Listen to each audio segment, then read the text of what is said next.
Chapter 5. After crossing the bridge west of Ratzurk, the path of destruction was still present, but much less pronounced. Part of it was because the fires had all gone out by now, but also it just seemed like the destruction here had seemed like much less of a priority. All the trees were left standing, and other than the few spots it had presumably stooped low to grab an animal, there were no deep gouges left in the ground that had been left by pure spite. Before they left, Midia's father packed their bags with everything they'd need on the road, and a sizable money pouch. Chesney had felt uncomfortable taking it, but Midia had assured him there was no changing her father's mind once he'd made it up. They decided to leave that night and have the mayor say their goodbyes for them. Now, they walked together along the road to the forest, as the light of Soa's dawn bathed them in its light. Midia was excited, and she had a hard time holding that feeling inside. The realities of what she had agreed to still weren't fully sinking in, but she had never felt so much freedom in her whole life. In the back of her mind, though, she couldn't stop worrying just a little about the people back in Ratzurk who had always depended on her. Would her dad be okay? Would Mr. Shopkeeper be sure to look after his leg? Would the kids be lonely without their playmate? But she did her best to hide her worries and focus on the path ahead. A path with infinite possibilities. Evidently, Chesney noticed, because while they stopped for a short break a few hours after leaving Ratzurk, he said, "You look like you could do cartwheels. How are you this excited?" She couldn't hide the smile on her face, and replied, "Honestly, I probably could." For a moment, Chesney had a distant look on his face, but it was just for a split second, and then replaced with a slight smirk. He said, "You're crazy," and went about rearranging the things in his pack. There were a few ways Midia could have taken that, and in her present mood, she opted for the kindest one. She had really only just met the boy, and this was all so new. She didn't want to sour things by being too critical of him. She wanted to somehow get across the complex feelings she had swirling within her. "It's hard to explain. All my life, I've been in Ratzurk. It's not the most interesting place, as you can imagine. But more than that, I always felt kind of, I don't know, tethered there, because I was needed. In the back of my mind, I felt like I could never leave, that the weight of people's needs and expectations was keeping me there. And that thought was a little scary. I don't know. Some feeling between comfortable and inevitable, and necessary, and disappointing." She stood up, and reached her hands out to the sky, and looked at everything like it was brand new. And in a way, it was.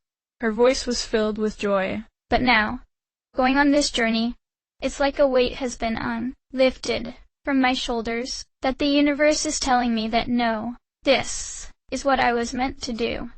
And feeling that sense of purpose is so exciting. I feel like I could run and never have to stop." She turned to Chesney with that feeling bursting from her soul, the spirits within her almost racing in anticipation. There was so much more to say, but it was so hard to put it into such simple words. Chesney's expression was difficult to read. It seemed to stay the same, but at the same time subtly shift through so many emotions. She could see a dozen words live and die on his face before he finally said, "I can understand that. It's different. For me, I mean, how I feel about this journey. But I can understand." He motioned for her to join him, and they continued walking towards the forest that lied between them and Geraint. "Midia, he's just lost everyone. And you tell him how excited you are to be going on this journey. Could you be more thoughtless?" "Did you know you were famous at school?" he said to her, after a few minutes of quiet walking. "Wait, famous? Why? How did you know about me?" she said. She couldn't say why, but she felt really embarrassed about the possibility. He caught the look she had, and smiled in a teasing way. "Oh yes. Very famous. You were this mysterious prodigy spiritualist, and we liked to gossip about how the headmaster was secretly sneaking out to take lessons from you." She automatically hid the color rising on her face with her hands at the mention of a mysterious prodigy spiritualist. A part of her was always uncomfortable with being thought of as special. The townsfolk of her home had slowly grown to almost revere her, and started calling her their protectress, and she had let them. Not because she wanted that, but because they needed it. And she loved them, even when it hurt her. She had always just wanted to be a normal child, but everything in her life seemed to just set her apart. The day she found out she wasn't a good like everyone else. The day she realized her abilities as a spiritualist. The day her own father, the man she had loved and leaned on like a rock, ran to her, at 10, and begged her to use her powers to scare away the beast eating the gubbo and threatening their livelihood. When Chesney mentioned the gossip about the headmaster, though, she burst out laughing. Oh, I was giving him lessons. Was I? Anything else? Was I going to become the headmistress next after usurping him? Chesney joined in on the laughter. Oh, I'm sure if we had been allowed to gossip a few more weeks, we'd have come up with some wild ideas. You know, we didn't even know you were laugh-free. Tail will flip when I... Chesney's words seemed to catch. Was Tail one of his friends? She wanted to know so much more, but she couldn't imagine asking him about it now. Not yet, when it was all still so fresh. After a second, Chesney continued as if nothing was wrong. So, why did the headmaster come to visit you anyway? Medea sighed and shrugged her shoulders, before saying, Really, it was more of a social call with Dad. They were old friends, and so they would meet up every few weeks to catch up. But, while he was there, he did give me some lessons and tips on how to get better as a spiritualist. Why didn't you just become a student at the school? He asked. Now it was Medea's turn to have a shadow pass over her face. She always had wanted to. Even when she told her dad it was okay she couldn't go. That she understood. But every time the headmaster came and left, she would watch him from the window, and wonder and imagine what it must be like to learn to do magic with all the other kids her age, and have fun, and play, and mess up, and not have anything matter. Oh, you know, Ratzerk needed me, she said, trying to just shrug it off. She could feel his eyes searching her face, but she pretended not to notice and kept staring forward. Then, she had an idea. Oh! You know, I always wondered, what kinds of magic did they teach you there? Taken back by the sudden shift, Chesney took a moment to reorganize his thoughts and replied, Well, honestly, not a lot. I was only there for about a year, and a lot of our classes were about the history of magic and Lennis. When we did do magic lessons, it was about the basics of using it, how the use of spirits drew upon our life force, stuff like that. Up until yesterday, I still only knew how to use the spirit I was born with, fire. Medea was surprised and leaned in close to his face. Wait, really? But you managed to use freeze so easily. A kind of scared look passed over Chesney's face. You think? I felt like I was about to die, and my body just reacted almost on its own. That's not nothing, you know. For someone who only just picked up a new spirit, to then go and use it in a crisis situation. That's talent, Chesney. He blushed a little then, and scratched the back of his head for some excuse to do something other than acknowledge the compliment. But Medea was happy to see the reaction nonetheless. What's the spirit of firelight? I'm so used to light. I need to know. Can you show me everything you can do? I'm so curious, she asked, suddenly excited and bombarding him with questions. One at a time, he said, holding his hands up. As for what fire is light, it's kind of hard to explain.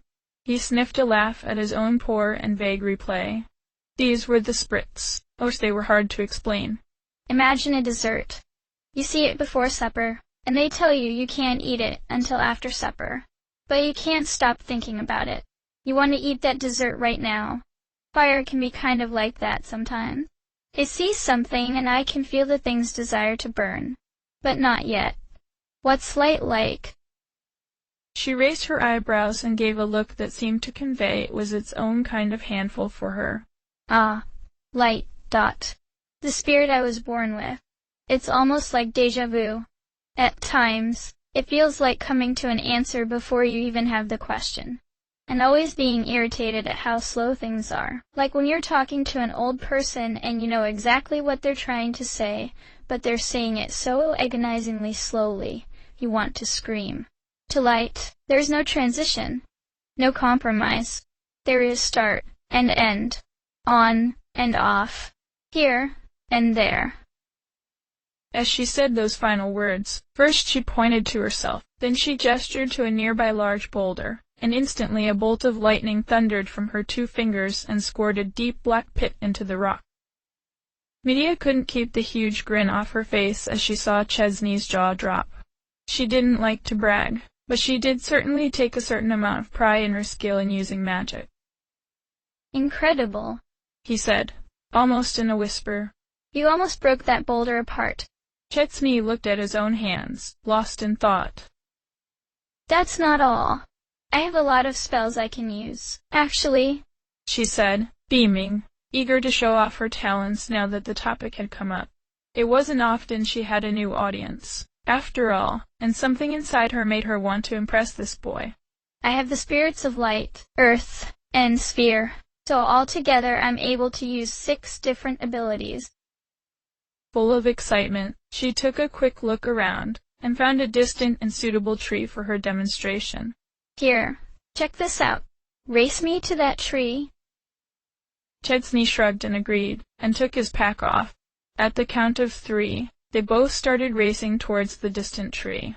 While running, she said between breaths, When I use earth and sphere together, I can do this. A moment later, her feet seemed to push her almost twice as fast, and she easily outpaced him. When he reached the tree a few moments later, winded, she took a martial arts stance and went through a few practice movement sets. Her feet weren't the only things faster. Her hands moved like a blur he could barely keep track of. Okay, this next one is really cool. Chesney, I want you to stand over there and blast some fire at me, she said, smiling in a way that showed she was eager for the next demonstration. I don't think that's... Chesney began to protest, but Medea raised her hand and stopped him mid-sentence.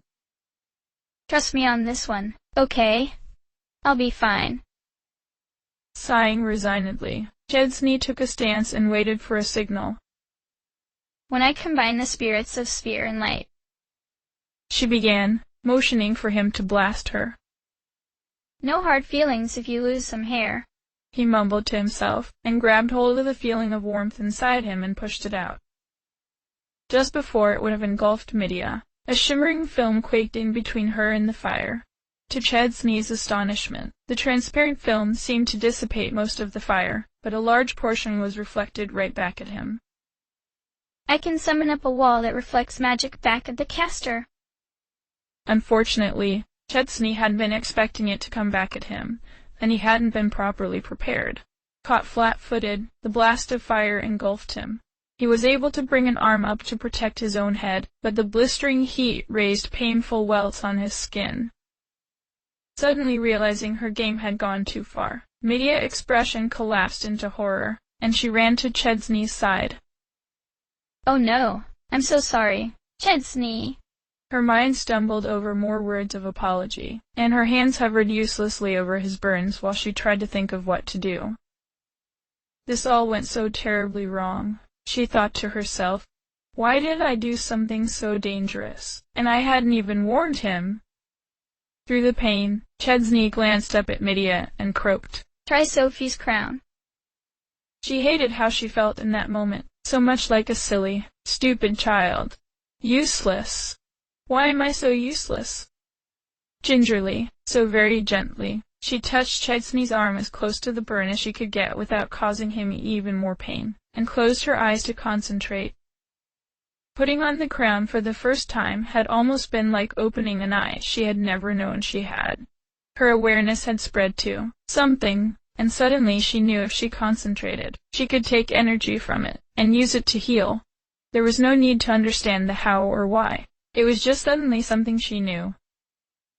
Now, she reached deep into that place, and scooped up the energy she found there into her own body, and then desperately shoved it into Chesney.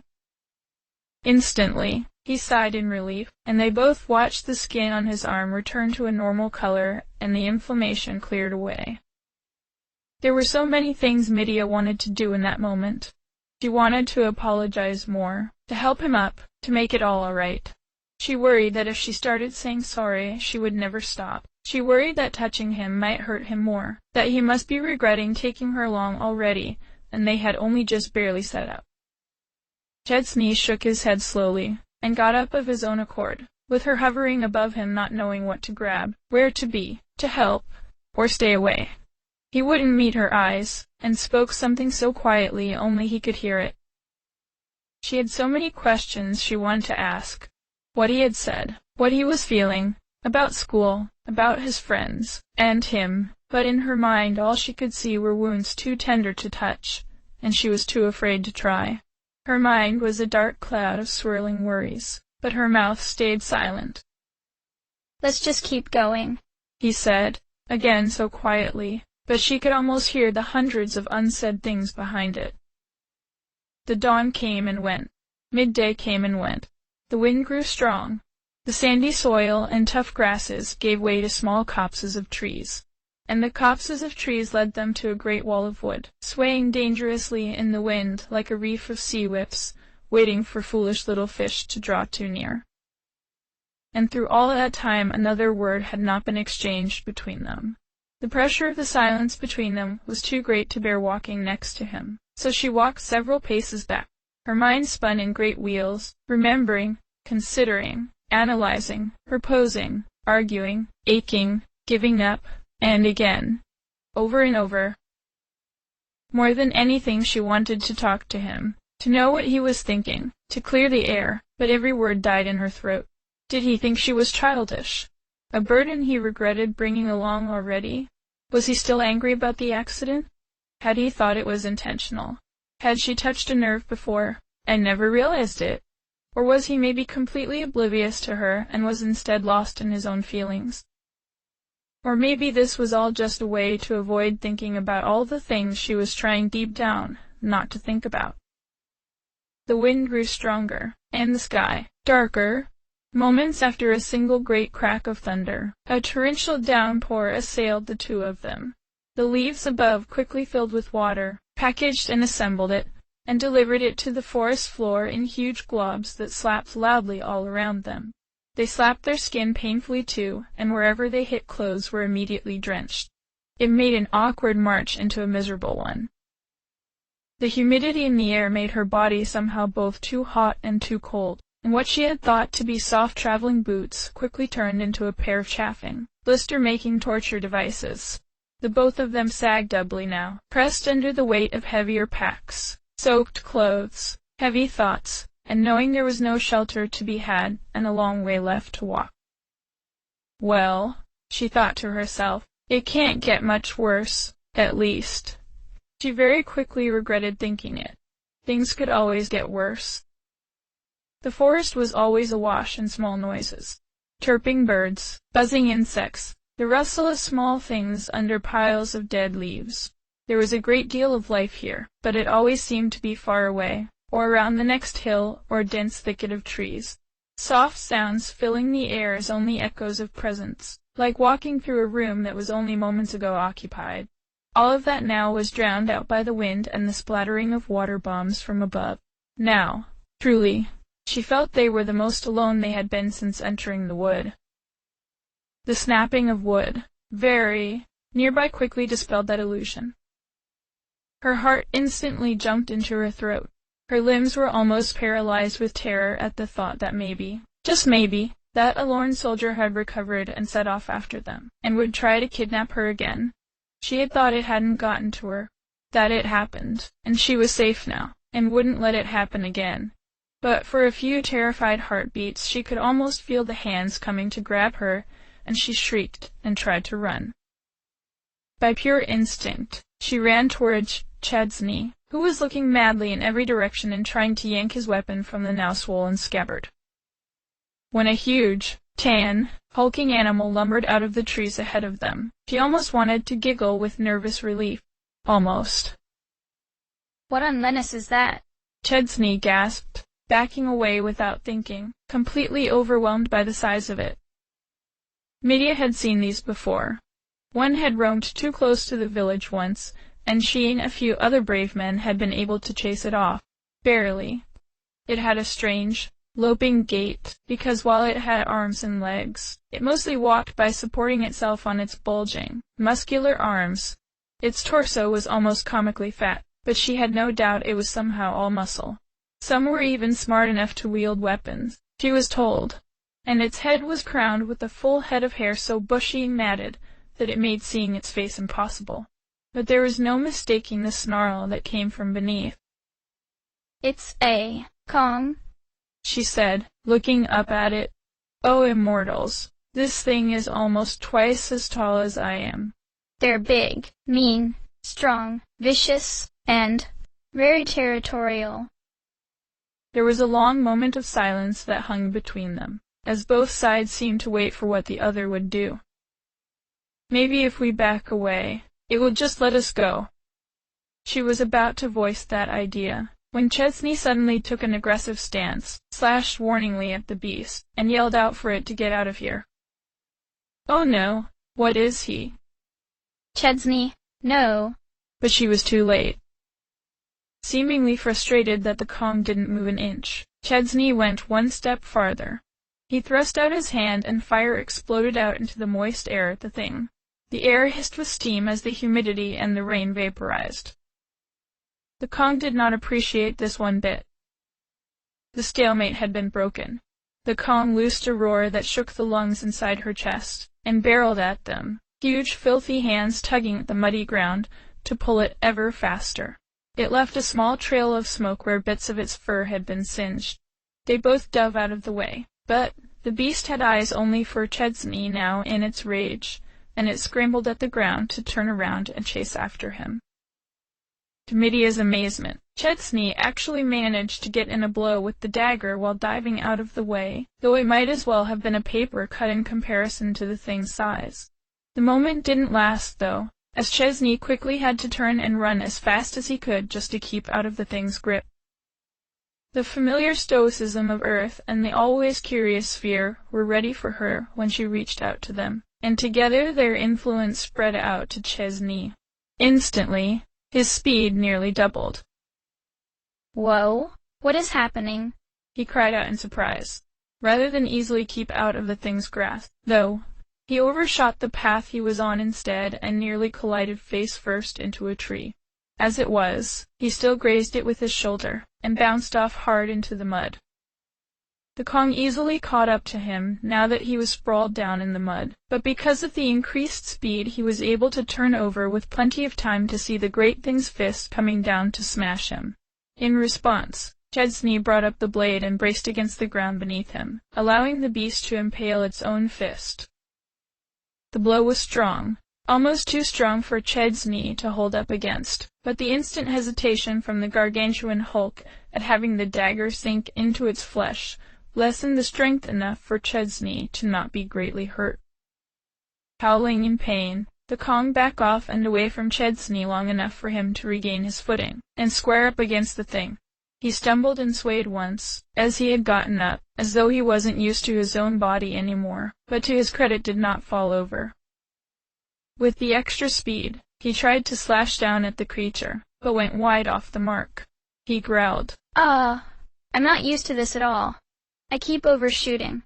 The Kong was getting frustrated too, as it would keep trying to grab Chesney and fail utterly, while he would jump and dance and sidestep away just in time, though usually go way too far and only just recover in time to dodge the next attack. Seeing an opportunity, Medea decided she had waited on the sidelines of this fight long enough.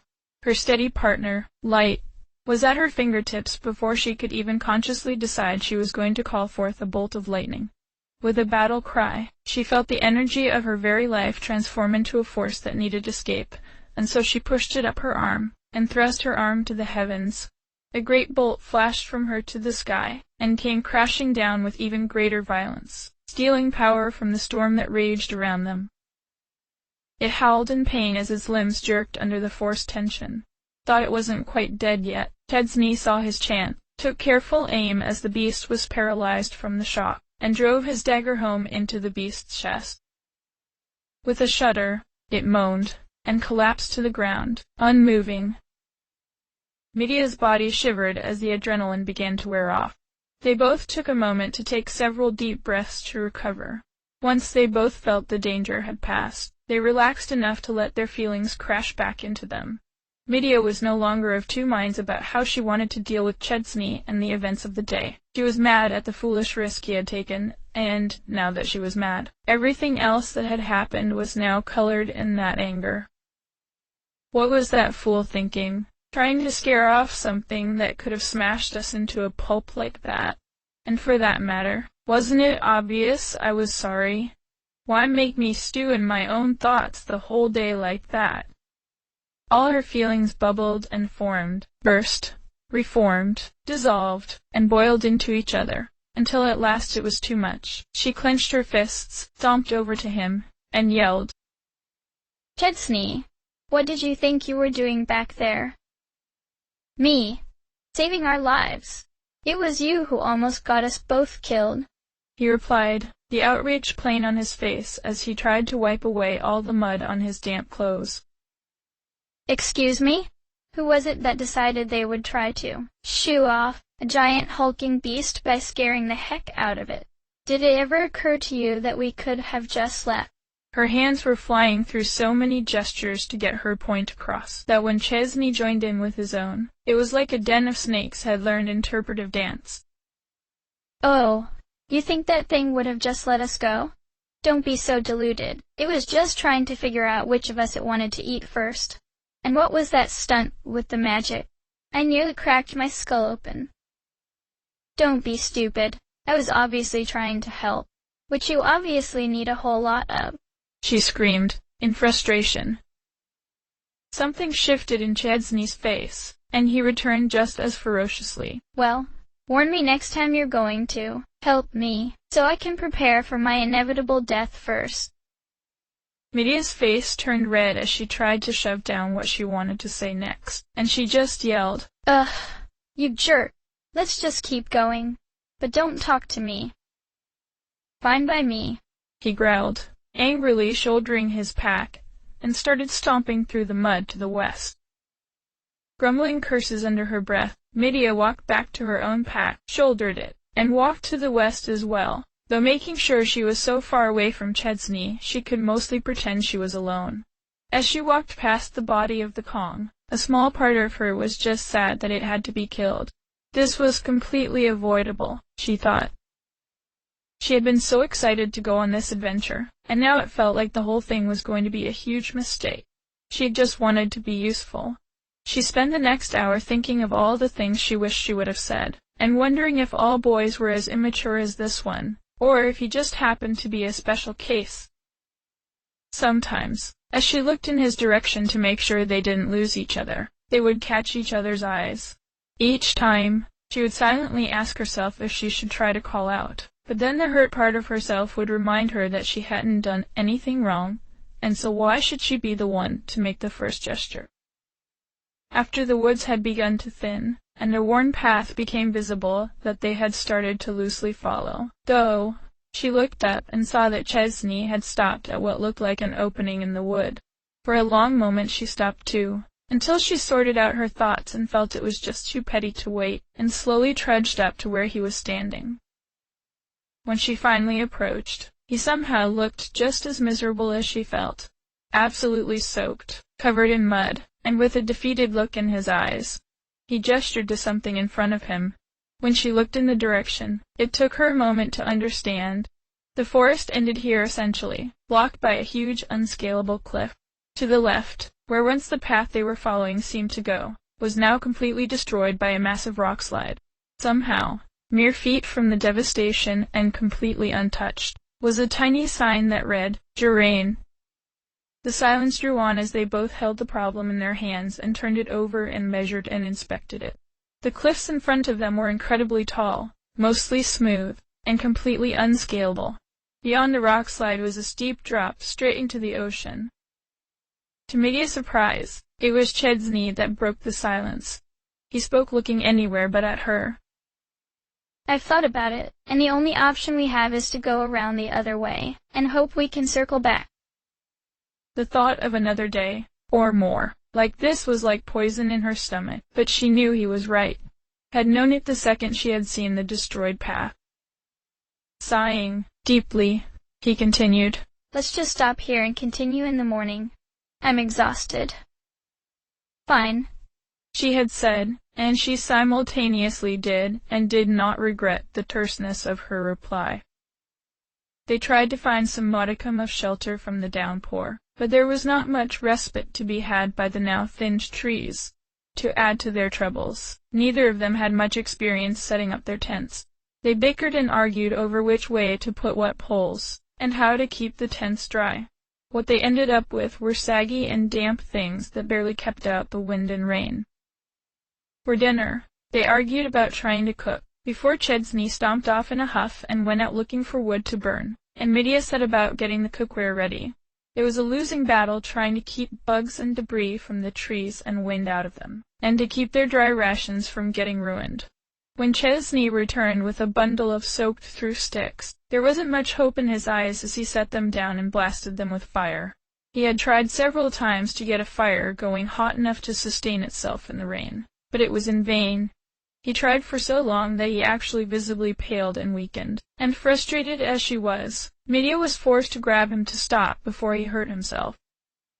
Once it was clear that a fire was impossible, and the night descending quickly, the now shivering pair passed out some hard, mealy food that didn't need to be cooked, with a bit of water, and silently returned to their respective tents to pretend to sleep until tomorrow, where they would do it all again. Once Medea was in her tent, she quickly took off her soaked clothes and just tiredly tossed them outside. There was no chance she could dry them tonight. Laying down her bedroll and blanket, which was thankfully mostly dry, she quickly got inside and shivered for hours until finally feeling like warmth was returning to her limbs. She could not sleep, though. She instead focused on her quote-unquote journey thus far, rather than an adventure to save the world. So far all they had accomplished was arguing, almost dying, and getting lost. This was not how adventures were supposed to go. They were supposed to be heroes, smiting down evil, protecting the weak, seeing incredible things. This was supposed to be where she escaped, where she got out of her country life and found out who she really was, who she was meant to be, why she had been left in Ratsurk, who her true parents were. She had always secretly hoped that she was just lost by accident, and that her parents had actually been searching for their lost child her whole life. But what if that wasn't the case? Maybe they just didn't want her. Was there something wrong with her, and that was why she was abandoned? The thought then bubbled into her head that in the morning, Chesney would look at her and tell her to leave, and she tried not to cry at the thought. What was that look he had given her when she had shown him what she could do, even before she had accidentally burned him? And why hadn't she even thought to warn him about the reflecting wall? So stupid. She felt like she just didn't understand anything, and she was just a fool for asking to go along. But there had just been this moment when she laid eyes on Chesney for the first time, where she had felt like there was an instant connection. Was that only for her? To him, was she just an annoying person who decided to insert herself into his quest? She hadn't thought she had gone to sleep, but was proven wrong when she was suddenly startled awake with a blood-curdling scream from nearby. She had never heard such terror in her life. That came from Chesney's tent. Wrapped only in her blanket, she burst out into the night. The rain had stopped at some point, she half noticed, as she ran to his tent and opened the flap to see what was the matter. What's wrong? What happened? Are you hurt? She asked, fear in her voice as she tried to see in the tent.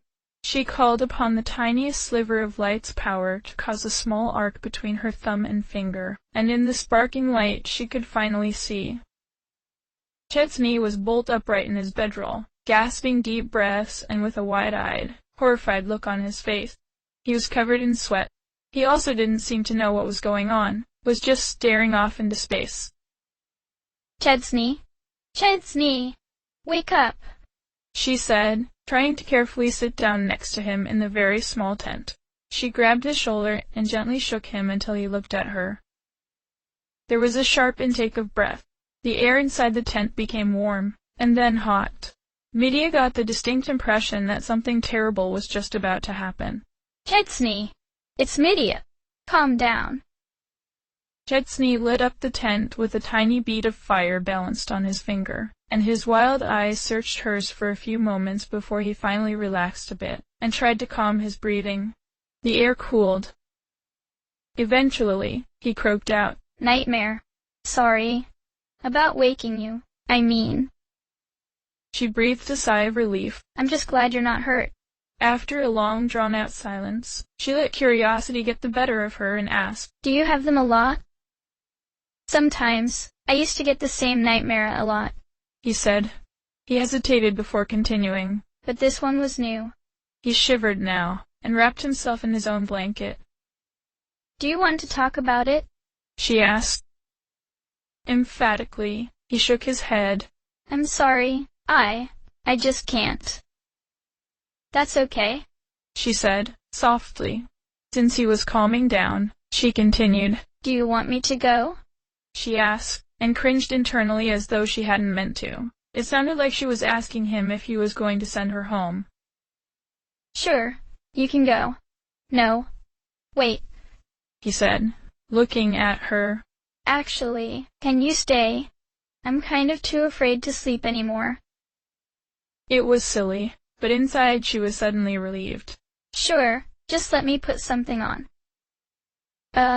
Yeah, me too, I guess, he said, with a blush in his voice, realizing that they were both in need of some clothes.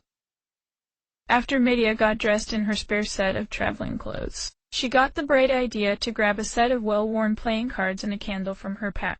If it was one thing a city full of rowdy gubbo herders did, it was get drunk, sing songs, and play cards, and she picked up a lot of at least 2 of those, though her dad did sneak her a drink from time to time for a good supper.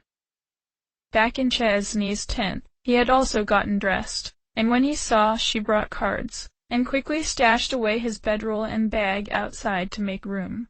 They closed the tent flap, carefully set out the candle and cards, and set about playing. They talked about the different card games they knew. Chesney told her how he grew up in a fishing village, and so he knew how to play hooks and sucker's draw. At school he learned general and fortune. She told him she knew a lot of card games, and offered to teach him how to play her favorite, barkeep. After explaining the rules and a practice game, they set into an easy rhythm of play and conversation. They avoided talking about yesterday at all, but it was calming. This was her opportunity, she knew, to apologize for using magic on him without warning him, for hurting him, to tell him her own fears and how they had eaten at her all day, about how scared she was he was going to send her away, and hoped that he wouldn't. But again, she was surprised. He spoke first. Medea, I want to apologize. I haven't really been fair to you today, he said, though he still couldn't really look her in the eye, yet. He kept his eyes on his cards. He played one, and the turn passed to her, but he continued talking. It all started when you showed me all the stuff you could do. She cringed at remembering how her carelessness had burned him. She almost said another apology about it, but Chesney kept talking without allowing for interruption. When I saw how strong and how fast you were, when I saw you could reflect magic on top of healing poison and paralysis, you were so amazing. I thought to myself, the headmaster sent the wrong person. I'm basically useless. It should have been you who got sent out to save the world, not me. What can I do? Burn things? Whoopee. Wait, what? I couldn't even get out of the way of my own magic. He sighed, laying his cards down. I figured all you could see was some dumb kid, in way over his head, that you were questioning what I was even doing on this quest, that I was a failure. So yeah, I was just stowing in my head all day about how great you were and how crappy I was, and it really got to me. I was jealous, and so then I just kinda gave you the cold shoulder, like a spoiled baby. Medea had to make a real effort not to stare at him open-mouthed. He was jealous of her? He had blamed himself for getting hurt? Chesney, no, That's not that. She started, but he shook his head. Let me finish. Sorry. I just have to get it all off my chest. She wanted so badly to reciprocate this trust, and to stop him from beating himself up about all of this, but she pursed her lips and let him continue. And then, that calm came, and I was like, here, maybe I can prove myself useful by scaring off this thing. But then that backfired, too, obviously.